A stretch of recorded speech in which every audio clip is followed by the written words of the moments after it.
Welcome to this recorded version of the EU Farm to Fork Strategy, Strategizing from a Food Sovereignty Perspective.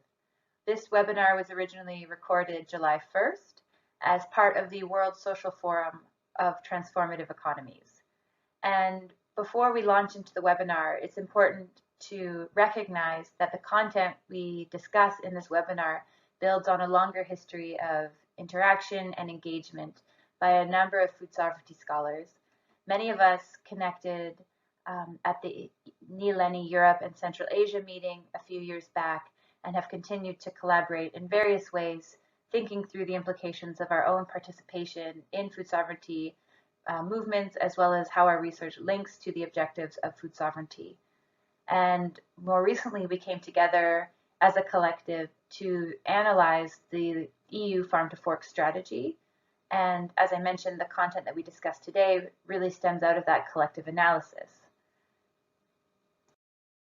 So just to clarify, this collective is a collective in the loosest sense of the word, but we've all been working on these issues and we came together to build something. And all of the people who are listed here participated in some way. And with that, I pass it over to Marta to launch the webinar. So yeah, well, just basically as I was mentioning before, this is the context is the release of the European Union Farm to Fork strategy.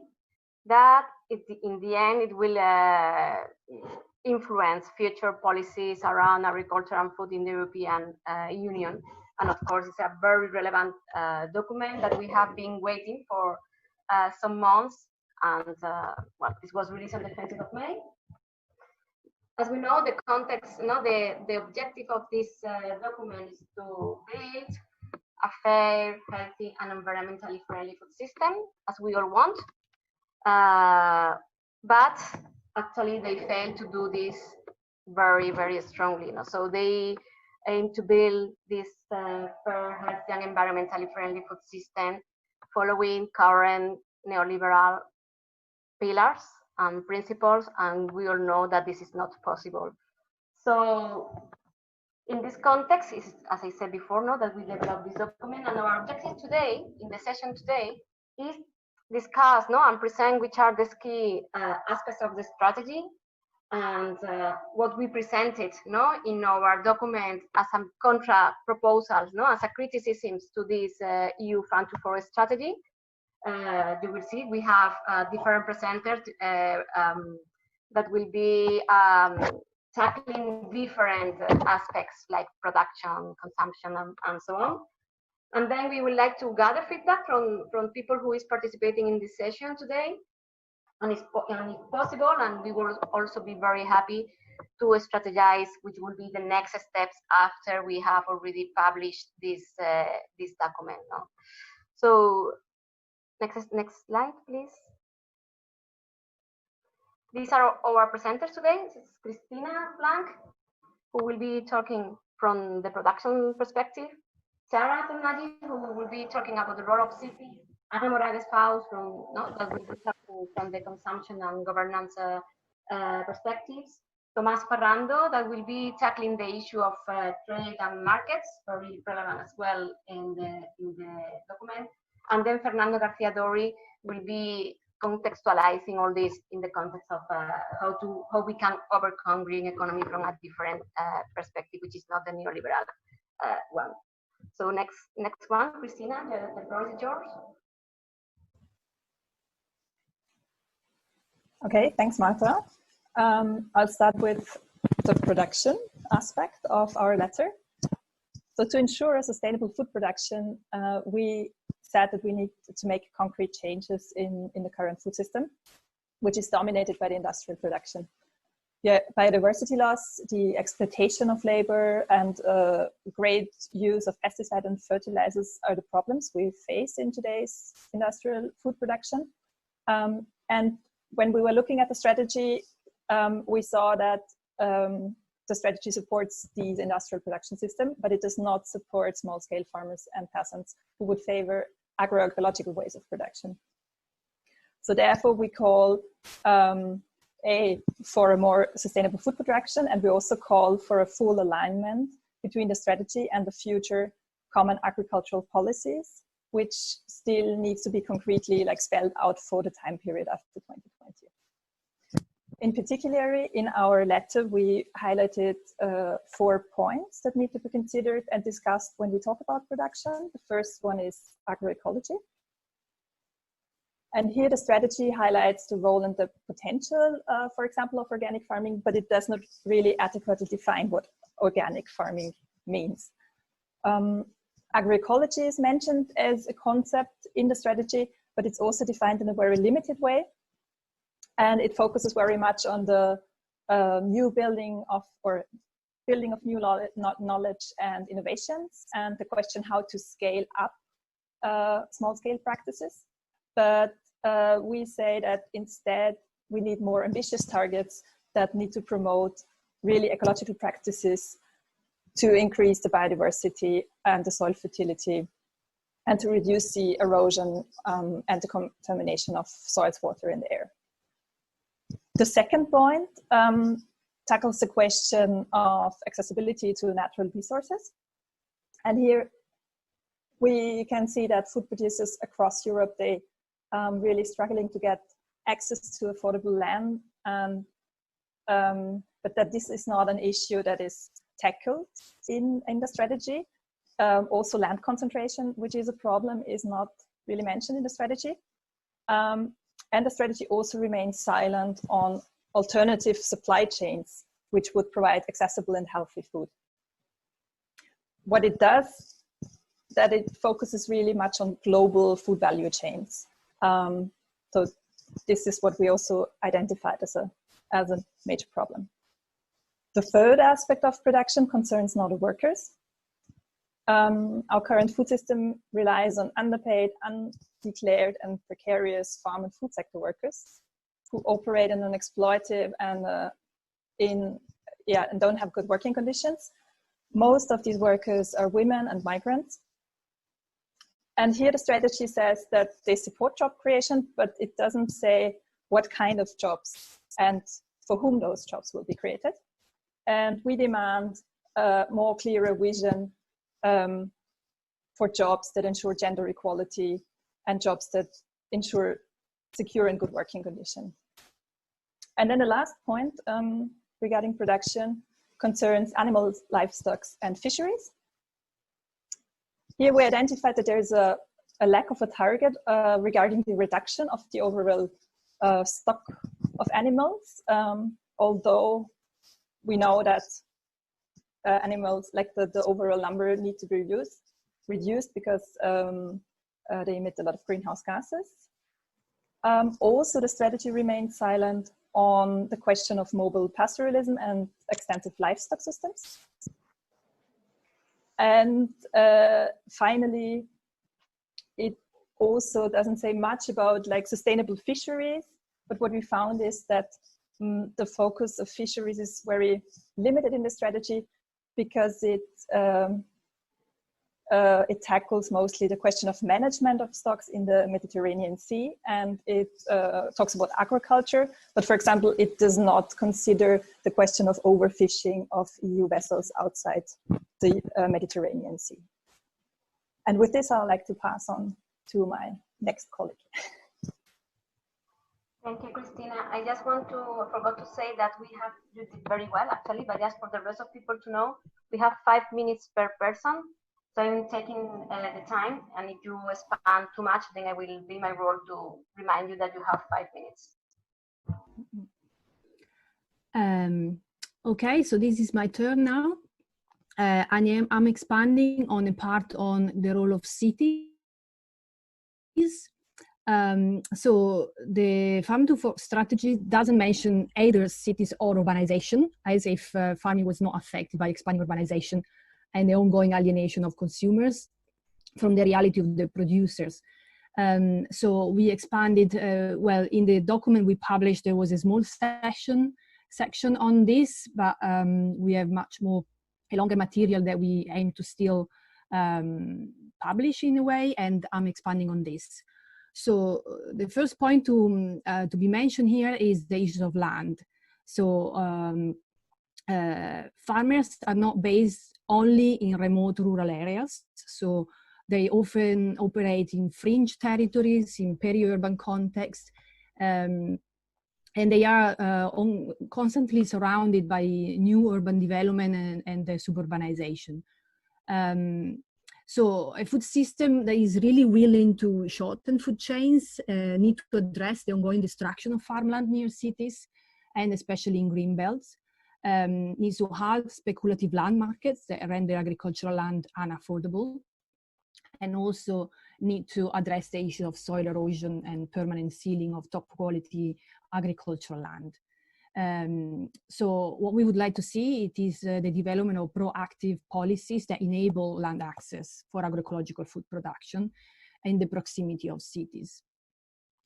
The second point to be mentioned here is the issue of infrastructure. Again, farmers do not work in a vacuum. They need water, energy, soil nutrients, transport, and market infrastructure. And so the expansion of urbanization not only is residualizing farmers that find themselves often isolated, but also is eroding the mutual exchange networks between farmers that used to enable them to exchange fodder, manure, tools, labor, but also soil nutrients. So policy here that we would like to see, it is to addressing water and soil pollution, facilitate nutrients recovery from urban organic wastes in cities, and also affordable housing that is fundamental to enable farmers to live near their farms. And there are also international examples that could be a model in this case, for example, in Argentina, where they have 20 years of public administration support for urban and peri-urban agroecological farmers. The third point is around training. So we are all aware of the rift between urban and nature and modern lifestyles, and food skilling is absolutely ongoing. So a radical transformation of the food system we would like to see is the one that addresses the reskilling and the knowledge reproduction that is needed for sustaining behavioral change. The document seems to imply that magically people will start consuming differently, but we would like to see training addressed to consumers, training to transitioning farmers to agroecological farming models, and also training to current policymakers that could become stewards and facilitating these processes. At the moment, there is a very, often a very poor range of civil servants that do not have knowledge on agroecology and what does it take to produce agroecologically in these areas. A final point that to be mentioned here is the one on urbanization and value systems. So urbanization is effectively the organization of our mutual interdependencies. So we depend on each other for housing, for schooling, for food. And so a shifting food system really need to address how we live differently and how we promote a value system change that can then nurture different consumption and governance practices. But I think that Anna is going to develop and discuss this more in depth. So I pass the word to her.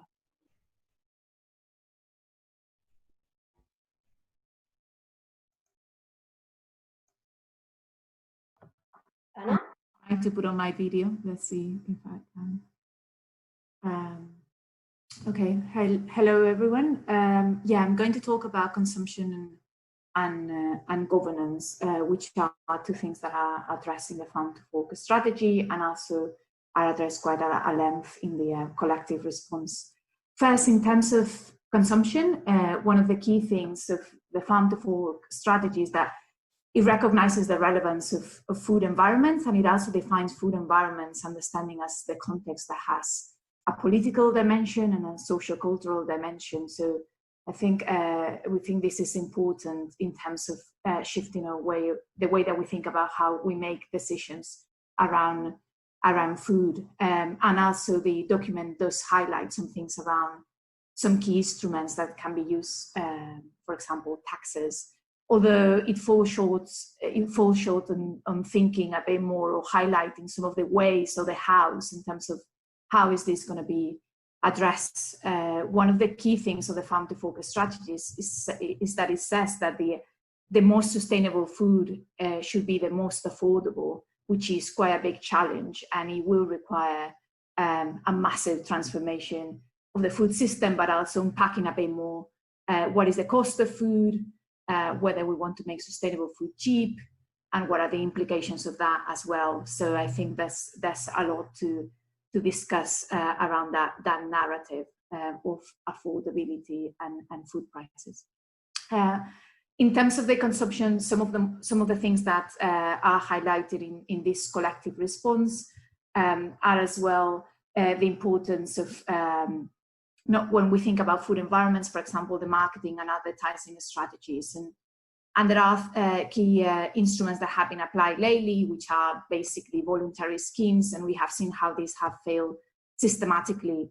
For example, in Spain, around 50% of the food advertised should never be advertised according to the World Health Organization guidelines. So we can see here again how the instruments are a key element to bring to the table, and how, in order to have a real ambitious strategy, they should be outlined and reinforced that they are actually much more effective and that they enforce action.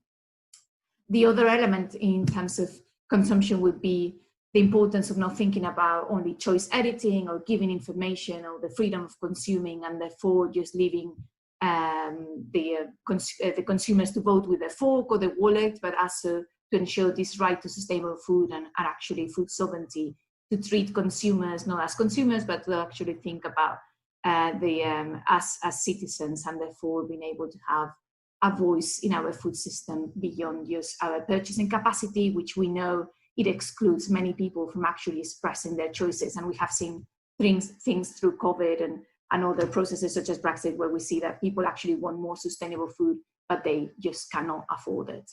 In terms of governance, the Farm to Focus strategy highlights different governance mechanisms and also the importance of involving different actors and spatial scales. But one of the things that the collective response highlights is the importance of thinking about all these different stakeholders and how they are not starting from the same point of departure in terms of participation. So have a much more critical approach to participation. What we want is justice or liberation.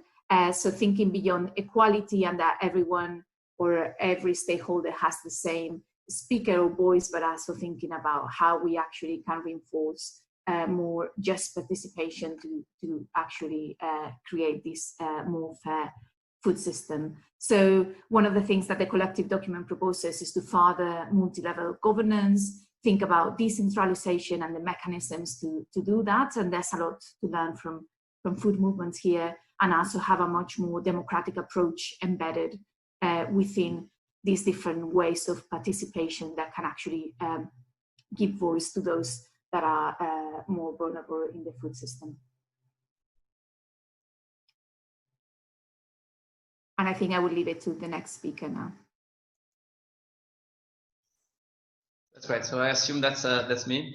Well, thanks a lot for being with us, and thanks a lot to Jessica and Priscilla and everyone else who got the ball rolling, both for the document and for this webinar, which is definitely extremely important, I think, because of the speed at which things are changing. And that's a little bit the take-home message that I wanted to give in terms of trade and markets. The Farm to Fork must be read also in conjunction with other interventions that the European Union is having, and in particular to the reform or the redefinition of the trade policy that was announced by the DG Trade, by the Commissioner Phil Hogan a couple of weeks ago, but also in light with the European Green Deal and the Next Generation EU. And all these pieces of the puzzle get together and present a framework which I think has a strong impact on the way in which the European Union will operate both within its boundaries and internationally in terms of moving food around. And if you pay attention, food is definitely one of those issues that always come out in trade talks and the discussion around the future of the EU trade. So the good news, maybe, if we wanted to have a positive side of the story, that the European Union has decided to abandon this hyper-liberalizing approach to trade and thinking that free trade is the solution to all problems. So we're going to be seeing much more public intervention. We're going to be seeing much more regulation and the state stepping into the market, in particular when it comes to essential products and essential goods. So we are in the era that Phil Hogan defined, that of the strategic autonomy.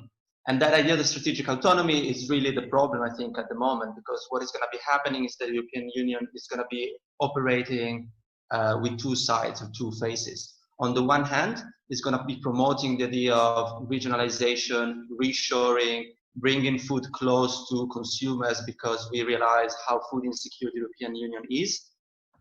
On the other hand, it's going to be pushing for liberalization in all those areas that are essential in terms of food provisioning because we are not producing it.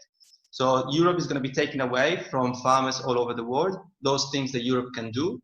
And it's going to be doing that in two ways. On the one hand, it's going to be giving even more money to big players at the European level. So intensifying the common agricultural policy without addressing the inequality behind it, giving more money as they're doing with the next generation, and pushing for large-scale intensification, sustainable intensification, and digitalization, which are some of the things that we discussed in the document. On the other hand, this is going to be imposing standards in terms of environment and human rights that only few players elsewhere outside of the European Union will be able to reach and to implement.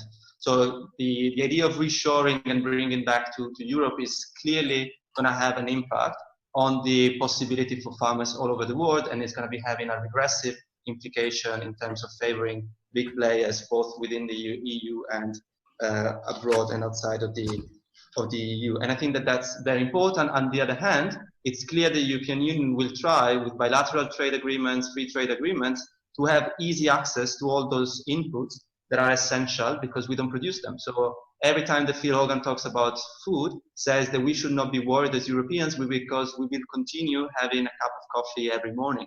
So the idea is that free trade will save us in all those areas that we cannot do ourselves. On the other hand, it's going to be more dumping and more money to European big players that is going to be creating economic growth and prosperity through trade. So these two dynamics are definitely there in the Farm to Fork and in the broader picture. On top of that, and that links to the idea of that trade is economic prosperity, the trade is growth, and etc. On top of that, what I think is also important that we should be focusing on is this links that the Farm to Fork is making to two areas. One is the area of carbon markets and carbon credits, and the other one is that of bioenergy. So it's pretty much clear in the vision of the European Union that one way of doing what we're discussing here, which is being sustainable, being cheap, saving the environment and feeding people without really addressing the systemic inequality and the systemic problems of neoliberal capitalism, is by suggesting that farmers can start selling carbon credits, so financialize themselves without really wondering and questioning what that may be implying in concrete, and without really addressing all the issues that has been raised about the ineffectiveness of carbon markets, but then also nudging farmers into bioenergy, which is burning trees or burning crops in order to generate energy and being rewarded from that. So just to conclude, I think we have to be worried that a lot of the discussions that is connected to trade is linked in the Farm to Fork is linked to a broader picture, and really is about how can Europe as a bloc become the leader at the global level and at the same time generate economic growth. And I think that that's just intensifying a lot of the problems that we've been seeing in the last decades. And I leave it to Fernando, I think he's after me. Well, thank you, and also for situating so well the debate. I think that what I tried to suggest with this title was a way to understand that the overall frame of the whole policy, is kind of missing a deeper questioning of the dynamics that brought us here. and that from the perspective from agroecological movement and social movements is the need to actually put this basis, these assumptions very much under question, and they're related with aspects that involve the way in which we keep understanding economics, for example, with a notion that is very much inherited from modernity, in which we call production what is actually extraction, and we still think that there is this unlimited growth, and that this dynamic of growth is what keep the notion of production going, and instead of looking at models of transition, reproduction, and the notion of good life, no, that we have learned from the indigenous worldviews. So the logic is very much mechanicistic in the sense of understanding nature as a mechanism you can adjust, and the industrial logic, no, apply to planetary systems, like how some areas could be very profitable for production of vegetal protein, and other places will be transformed into milk, for example. So it's all based in a quite obsolete notion, no, of mobility that is not understanding many limitations that we are now facing. So in the terms of knowledge and the narrative, I think that there is still not a recognition of the indigenous and peasant forms of knowledge and the vernacular, and it's still this kind of more top-down approach, no, from the technocracy or scientific knowledge over these other forms of relating with the land. So a little bit my understanding was that it was needed to think on the different kind of mindsets and frames of thinking, and the danger is to keep ourselves limited in the discussion within this notion of let's say more mainstream sustainable growth narratives and green economy, narratives that we see very much coming up in this new phase of adjustment of capitalism as we know it. So on the other hand, another ecosophy would be more the worldview of the deep ecology, and it's connected with some also for us maybe misunderstanding from the environmentalist movement as well, the idea of rewilding, the idea that the areas in Europe that are not competitive for industrial farming would be places that could be just left for the regeneration of nature in a sense of also maybe carbon capture and reforestation, and of course tourism as main source of economy. Those marginal lands are usually the ones that pastoralism and mobile and extensive livestock systems make use of. And I think it's very important to keep the vision of agroecology, of balanced territories that allow communities to sustain themselves. So in this sense, I was also missing in the whole proposal of from Farm to Fork the cultural dimension. I think that in order to forge and sort of transition to this other worldview, in which instead of continuous growth, instead of hypermobility, instead of landscapes of consumption, we have another relation to the land and to the other and to the non-human animal. We need to incorporate cultural policies as well in the farming policies. And in this sense, I included these two images and a small example of case study. The one in the right is a still from a video of an artist, German artist called tehWorld, who was working with us with the Shepherd School, producing a audiovisual in the relation between the shepherd and the wolf and the protected predator and so on. But also the other image is the poster for this year announcement of the Shepherd School. We had more than 100 students, and all around in Europe we see more and more young people willing to go back to the land. They are coming from different backgrounds, so we are talking about a new understanding of the rural, that it will be hybrid, that will be open to the newcomer, and that we need to accompany this other form of being in the land with another discourse. It's not just grow or die, and it's not just the bucolic pastoral retreat for the countryside and teleworking, but it's more of a rooted and located food sovereignty-based practices. I was not looking at the time, so I don't know if It's talking And too you much. can also pass a little bit of time, but you know, Okay. not so strict. Thank you so much. Okay, so thank you all the presenters for your very nice presentations and also for more or less keeping the time. Now we are opening for discussion. The way we want to organize the discussion is that first, if there are any questions that people want to address to any of the presenters or more general, in general, they can be addressed now. And because we are just a few, you can just open your video if you don't mind to appear in the video, because you know we are recording. Or if you don't want to be recorded, then just open your microphone and make the question directly to the presenter. After we pass this first round of questions and answers, then we would like to focus the discussion on next steps. No? So what people who are attending here think will be next step for the collective discussion that we have been taking from different academics and scholars in Europe for this Fund to Fork. So if anyone wants to make a question, please put on your camera, or you know, you can also raise your hand if you go to participants, and then if you are too many, then I will be the one organizing who is making questions in terms of order. But no hands now in the here, so.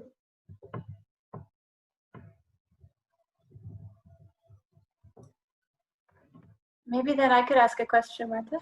Maybe a question to our audience. And again, thank you all for engaging, and thank you to all the speakers. It was really cool to hear to see our vision come alive. For those who are just joining us, I'm curious what you think might be missing in terms of your own assessment of the Farm to Fork strategy. I know when we posted this on Twitter, for example, people came back saying we hadn't focused enough on gardening or these other kinds of issues. So any reflections on where we might also expand our analysis? We don't see this as a closed process in any way. Or alternatively, where you think we might be able to mobilize action around these ideas in terms of improving our lobbying and engagement with the European Union. These are the kind of questions we're hoping to engage with.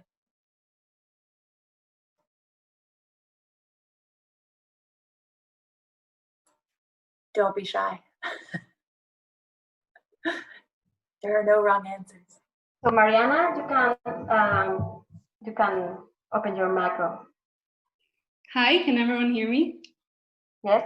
Awesome. So my name is Mariana De Bernardini. I'm calling in from Brussels. I work with Farming Systems Ecology and Wageningen and the European Council of Young Farmers. And it's really great to be listening in here today because it's a completely different perspective than what we've been hearing. And we're very active right now in this discussion.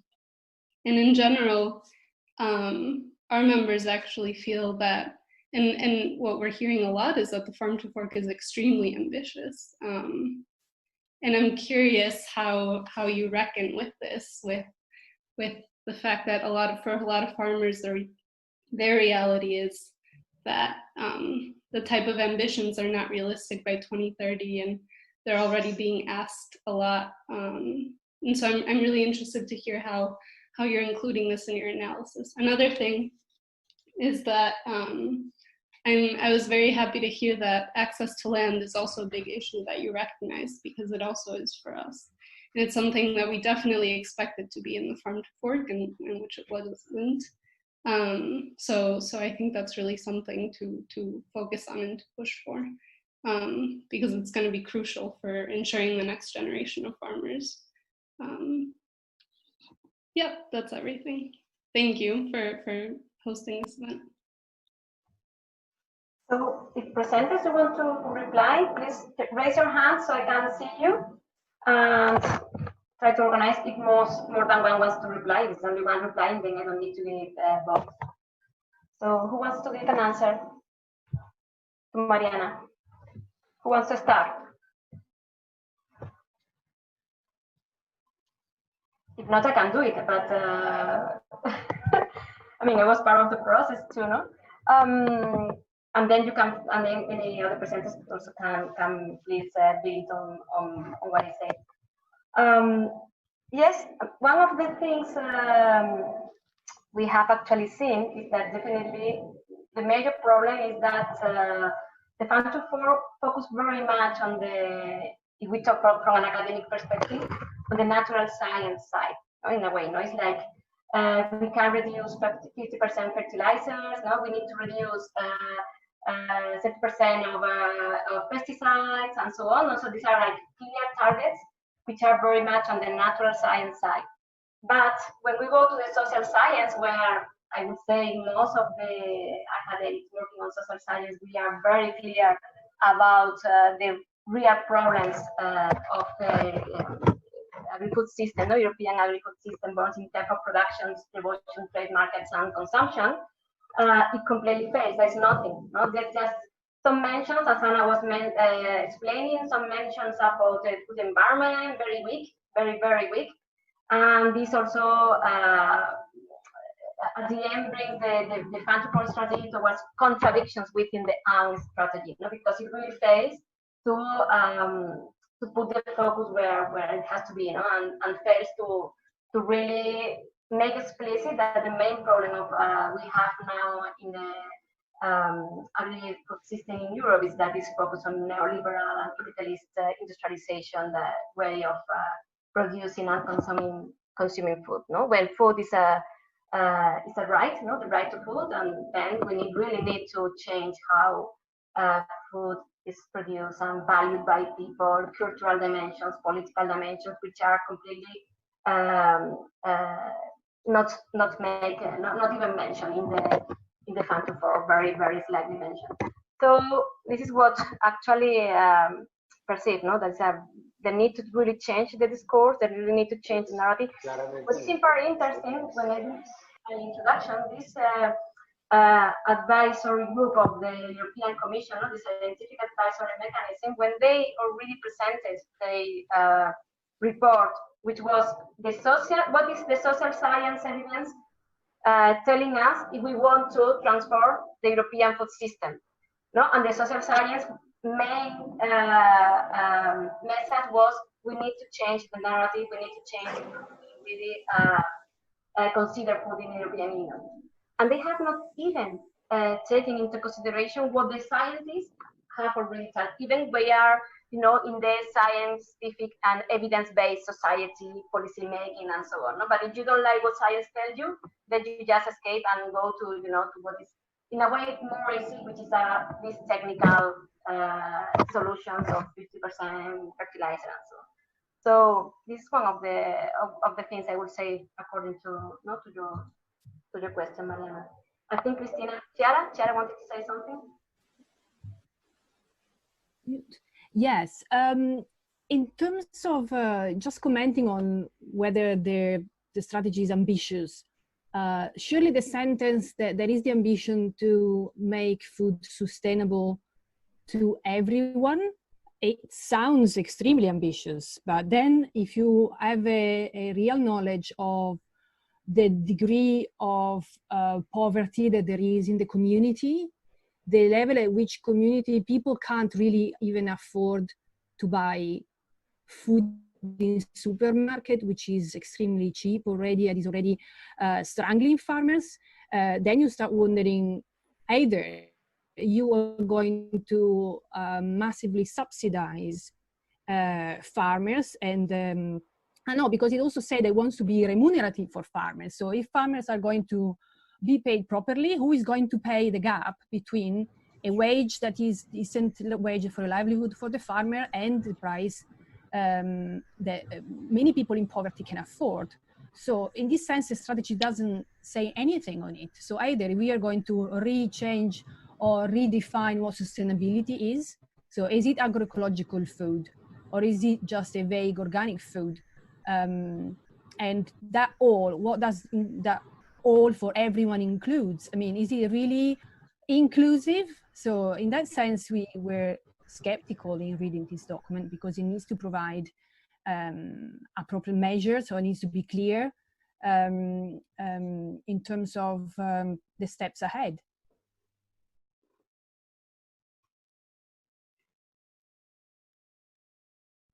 Tomaso?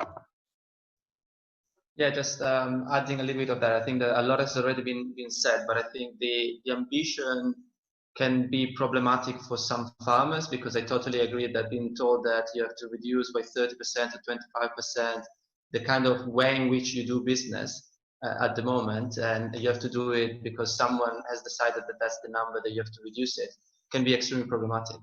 I think if you look at it from the perspective of companies like Bayer or Syngenta that are working on the organic seeds and the organic fertilizers, that's extremely perfect. So I think that, to follow up on what Chiara was saying, I think that in the Farm to Fork there is already the way in which their ambitions can be fed and their ambitions can be fulfilled, which is large-scale intensifying of organic production, following the same exact structure, but just changing the inputs. And I think that that's the reason why it is not at all ambitious, because it doesn't change the paradigm, it doesn't recognize the fragility of that specific paradigm. And it's also, I think, not ambitious because it doesn't talk about those things that are actually problematic in the food system and takes for granted other things that are still up for grabs and are politically unclear. So the rhetoric that we have to produce more food to feed more people is something that is politically extremely debatable, but is taken for granted. So you're already not ambitious the moment that you adopt this productivist approach to the future of food. But you're even less ambitious, I think, the moment that you don't recognize that 70% of the land in the world is used to feed animals, that 30% of the food that is produced in the world goes to waste, that 30% of the food goes into bioenergy. So if you don't recognize all the systemic problems of the food system, and then you try to do something which is sustainable, cheap food for everyone, then it becomes problematic, and then people are telling you that you're too ambitious. But I think that we cannot accept the narrative that that's an ambitious project, because the ambitious project would be the one that recognizes the systemic and structural problems rather than trying to fix with the kind of, oh, you just move to one fertilizer to another, or you're going to have hyper subsidized cheap products in cheap retailers, discount for people who cannot afford it because they don't have a salary or they don't have universal basic income. So just to conclude, I think what I really think is not ambitious and what I would love to see happening is, like, they told us that the Farm to Fork is holistic, but the Farm to Fork is still about food. It's not at all about the overall society and the way in which the economy is interconnected with food, and food is interconnected with society. So to follow up on what Chiara was saying, you cannot have a food policy without having a social policy. And that social part of Europe is completely missing. And that's where I think that Europe could be much more ambitious.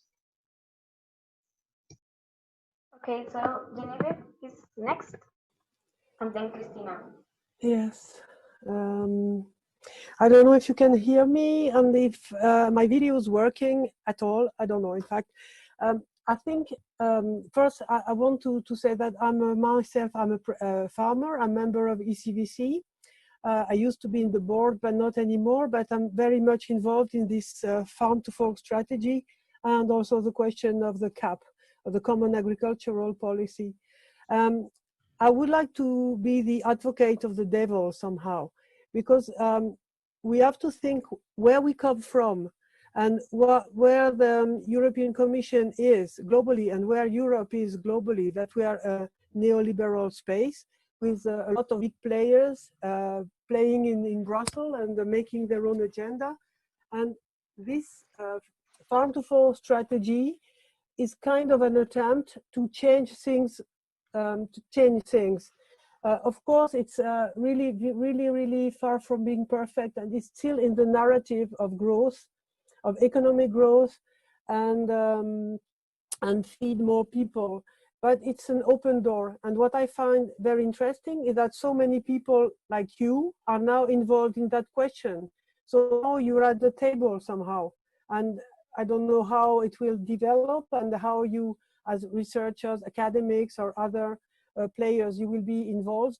But I think it is really important that now we give more people the capacity to get involved in this specific policy, which is for once a bit more open than the other that are usually very technical. This one addresses the question of food, and food is something that everybody is concerned about. So this is why I would like to put this on the table, that it gives the opportunity for more people to get in the process. And like the researcher brief pointed out in the SAM report, it opens the door to seeing food as a common and not as a commodity. That is really changing a little. It's really a little change, but it's really a beginning to see that a lot of things that is important for us is not economics, but it is also all the other aspects: environment, social issues, who, and so on. So really, for me, it's really important to continue on this discussion. But I want to point out that it is interesting, and it's beginning of a change, and we have to take advantage of quickly. Thanks, Emilia. Christina? Yeah, thank you. Actually, I don't want to comment. I don't want to do a comment on the ambitious aspect, but what I would be more interested in is, I guess there are other people in the room working for different organizations, how the strategy has been perceived by you or by your organization, because now we've heard that it could be ambitious for farmers or like not realistic, as it was said. Geneviève now mentioned the opportunity, the window of opportunity, and I would just be curious what place the strategy took in your discussions, in your organizations or your surrounding. Thank you, Christina, for launching such an important and interesting question to the audience. Meanwhile, while people start to think about what they want to say and respond to Christina, Alice wants to also say something. Yes, thank you. Can you hear me? Yes, okay. So I have a question. I heard you a lot mentioning that the farm to fork strategy mirrors a neoliberal approach. I was wondering if you sincerely really think that a change of paradigm from a neoliberal one to a new one, and then we have to discuss which type of one, will come in a top-down manner from European institutions. Yeah, thank you. So I think Tomaso wants to reply first to this.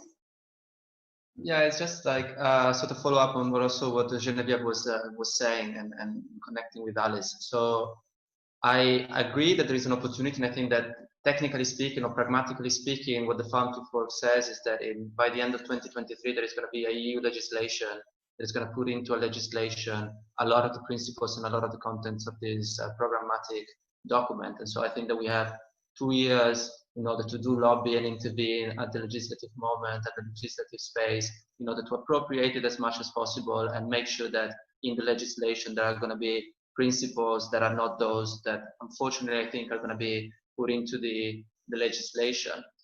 On the other hand, I think that Geneviève, I agree with you, like that space exists, but I think that because also COVID happened and now there is such a focus on green recovery and economic growth and employment, the risk that that space that has been created is going to be co-opted and appropriated, and they're going to be sweetening the pill by saying that that's what Europe needs and environment needs, and then reproducing some of the things that Fernando was talking about, which is like green capitalism and green growth, etc., is very evident to me and is very present. So I think that accepting to talk with the Commission at the same kind of within that framework, within that space that they've created, I think may be problematic. So I think that we have to be capable of doing both with outside and inside, which is something that Via Campesina has been so good at doing with the committing food security and etc.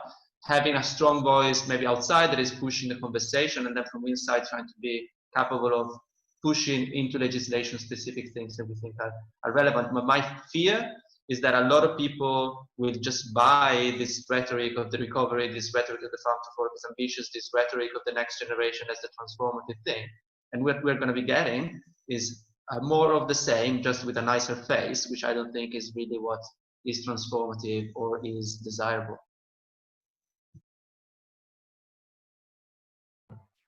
Thanks, Tomaso. It's my turn. I already raised my hand as well in the chat. So just to reply and probably follow up on with what Tomaso is saying, I think we are now, I mean, this is only the beginning. No? So this collective document that we already did all together is just the beginning, and I will just take the chance to use this question to focus the discussion on next step, future of what we want to do. So Elise was saying, I mean, there's not going to be a top-down transformation, radical transformation. That has to be built bottom-up. And if we want to be part of this process as scholars, we also need to be organized. We have this also collective paper that we prepared with Jessica, Priscilla, also Christina, and Barbara, and Lisa, well, other colleagues, where we were after the Nieleni meeting of the European Food Sovereignty Collective. The scholars, we came together and we had discussions about what we wanted to do, how we wanted to support the food sovereignty movement in Europe. And I think quite organically, this process now can help to really, in a way, focus our contributions to the food sovereignty movement. No? We need to decide how we want to follow up with this. We maybe want to do commissions of work. I mean, this is something we need to decide, but definitely there is now 2 years of hard work, because in the next 2 years, Tomaso was saying, we need to contribute to the lobbying for a change of how the Farm to Fork strategy will be landed into policies, into practical and real policies. No? So I think now is the moment to probably use this time we have now, 15, 20 minutes more, if anyone wants to discuss on this, and I'll be very happy to think about this. Of course, then we will have to find different moments, but I think I would like to hear some of you as well on this. Still, Christina's question is open, but I wanted to also focus the discussion now on this as well.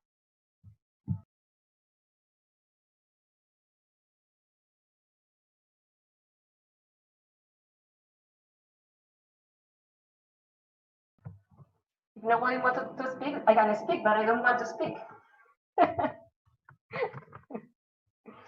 Alicia, did we answer your question adequately? Yes. Did you have a follow-up? Yes, thank you. And hello, nice to see you. Hi. Elsa has a question, I see. Yes, hi. Yeah, thank you for this initiative. So I'm Elsa Dinkun. I'm a PhD candidate at Wageningen. And I had a question more about the production aspect. So I was wondering if you had like a position or like some sort of clear propositions on how to include, like how to ensure that all type of farms or like scales of farms, also like less competitive farms and small scale farms could be maintained or involved in this like shift to this 25% organic land, which is I think a great target. But yeah, so Tomaso mentioned the risk that it only goes towards like one sort of farming. So yeah, do you have any ideas or propositions on how yeah, we could ensure that these other kinds of farmers are also maintained and given a chance?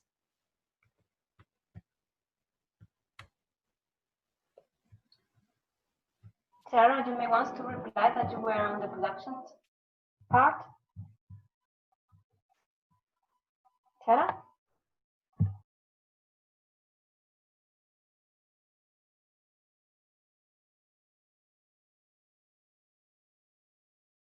You're muted, Chiara, if you want to reply now. Are you talking to me? It was Christina more on the production. Oh, sorry, then Christina, sorry.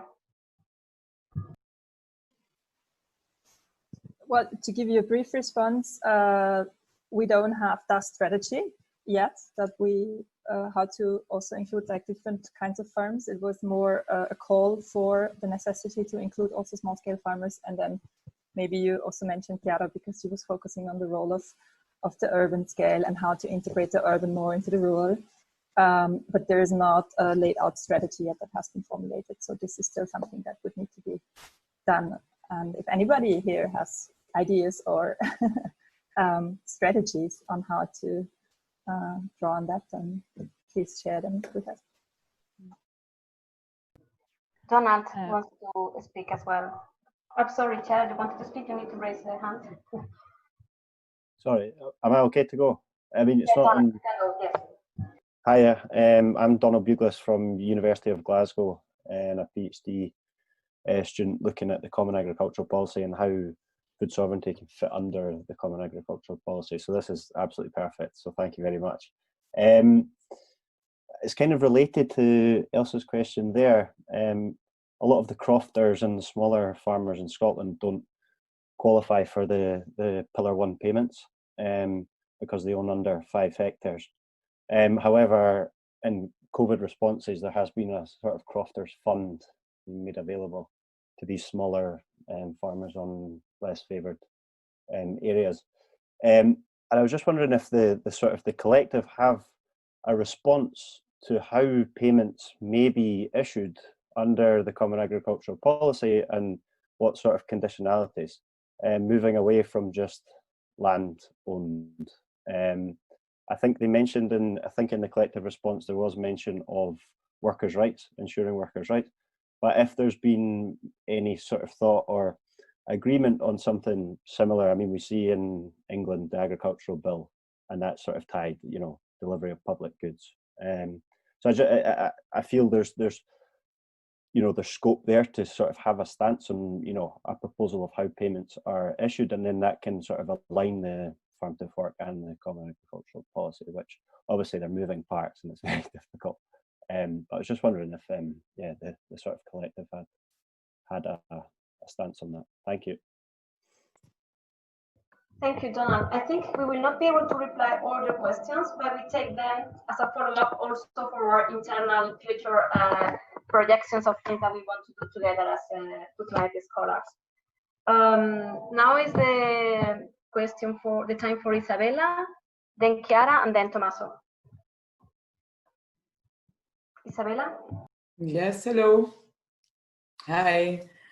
I just wanted to reply to what Christina asked because the question was, how do we see the Farm to Fork? And yeah, my name is Isabella. I work for the European Greens in the European Parliament, and my MEP is a shadow rapporteur for the Farm to Fork. So if I want or not, I have to work on this topic. And I cannot and I don't want to speak on behalf of the European Green Party, but because we don't have a position yet on the Farm to Fork, but maybe a few sentences. In general, I agree very much with what Genevieve said before. Something which I had in mind a long time in your discussion. If we look into the conservative majority in the parliament, and if we look on who is the commission, because we often say the European Commission, I mean, the commission is very heterogeneous.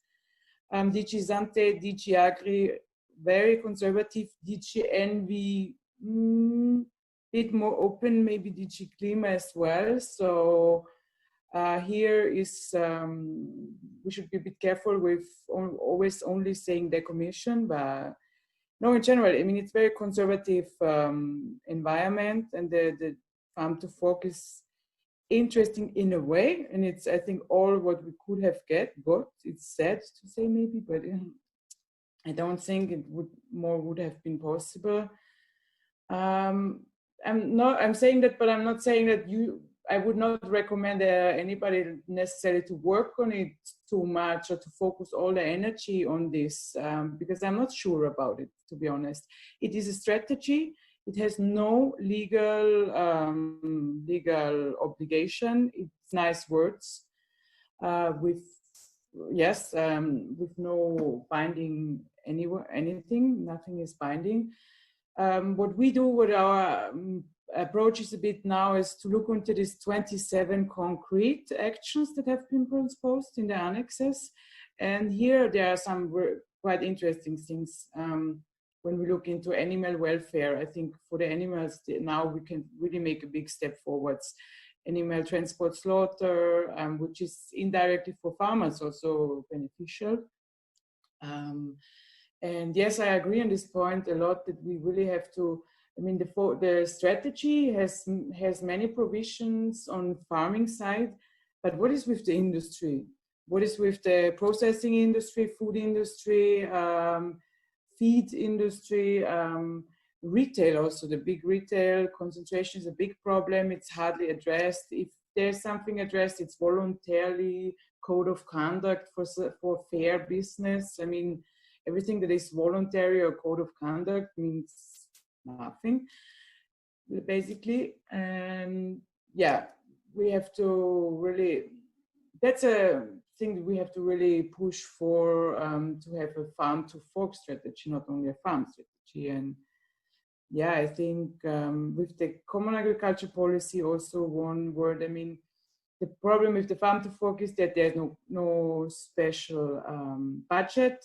There's no governance. I mean, there's no, the targets are not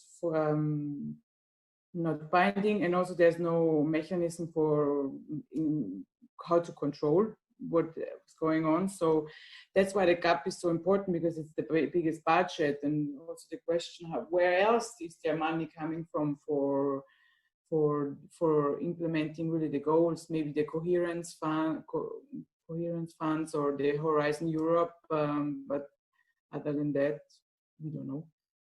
So yeah, I think to sum it up, I would say, like, look, maybe it's a good way forward to look into the concrete actions proposed and to see where it is really realistic to work on, and yeah, see the strategy as it is, like a voluntarily non-binding strategy with nice words.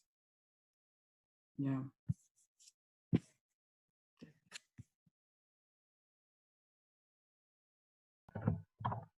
Thank you, Isabella, for bringing the view of a little bit of the European Parliament from the Green Party. So it's only Tomaso left, and then we need to really close the session. We need to wrap up. So Tomaso, you can just be short, because otherwise we are running out of time. It's not really my strength being short, but I think that connecting what was said by Donald and by Isabella, I think the Farm to Fork is bringing us together. The Farm to Fork is opening up a political space. It's important that we crowd it, not within the framework that is pre-established in the Farm to Fork. And I agree with you, Donald, the CAP is crucial. I don't think that I want to put, workers' rights conditionalities without addressing power concentration and the power of retailers that set very low prices, for example. And the same thing with you, Isabella. We really have to adopt a systemic approach to the food system that is broader than the Farm to Fork. And then finding those political spaces and those legislation, those directives, but also at the national level where things can be done. So I think that this, as was said by Martin, by others, is just the first moment of a conversation that has to be political. Food is politics, and we're going to be proposing something that is going to be political to a parliament that is whatever is going to be in the next years, and the commission that is going to be whatever is going to be in the next years. But they're probably going to be, you never know what's going to happen. Like 6 months ago, we would have never imagined like the last 3 months. So who knows what's going to happen next? But we have to get ready and really have political alternatives and political opportunities ready to be presented, which I think is something that we've been doing, but not in a systemic and structured way in the last years. Okay, there is one question on the chat, which I think is very important, from Sarah. She cannot make the question because she has microphone problems. So she's wondering how, if we are all coming from an, or not all, but most of us coming from an academic background, how we include the voice of peace and activists, civil society, and indigenous groups in our food sovereignty collective. That's a very important question, actually, and at least one of our points of discussion is, well, most of us, we work with the peasants in our different regions and places, but we don't have to be, the voice of peasants. We have academics, and peasants are peasants. We just have to be, all of us, part of the same movement towards food sovereignty, and each of us from different places. And this is where we have a discussion on the paper that I was mentioning, and Jessica has just shared in the chat, whether we as scholars and part of the food sovereignty movement, we should create or not a constituency within the food sovereignty movement. working together with all the other constituencies towards food sovereignty in Europe. That's something that's work in progress, as discussions are happening and not really finished. But we just see ourselves as one more piece in the food sovereignty movement, working together with the other people and constituencies.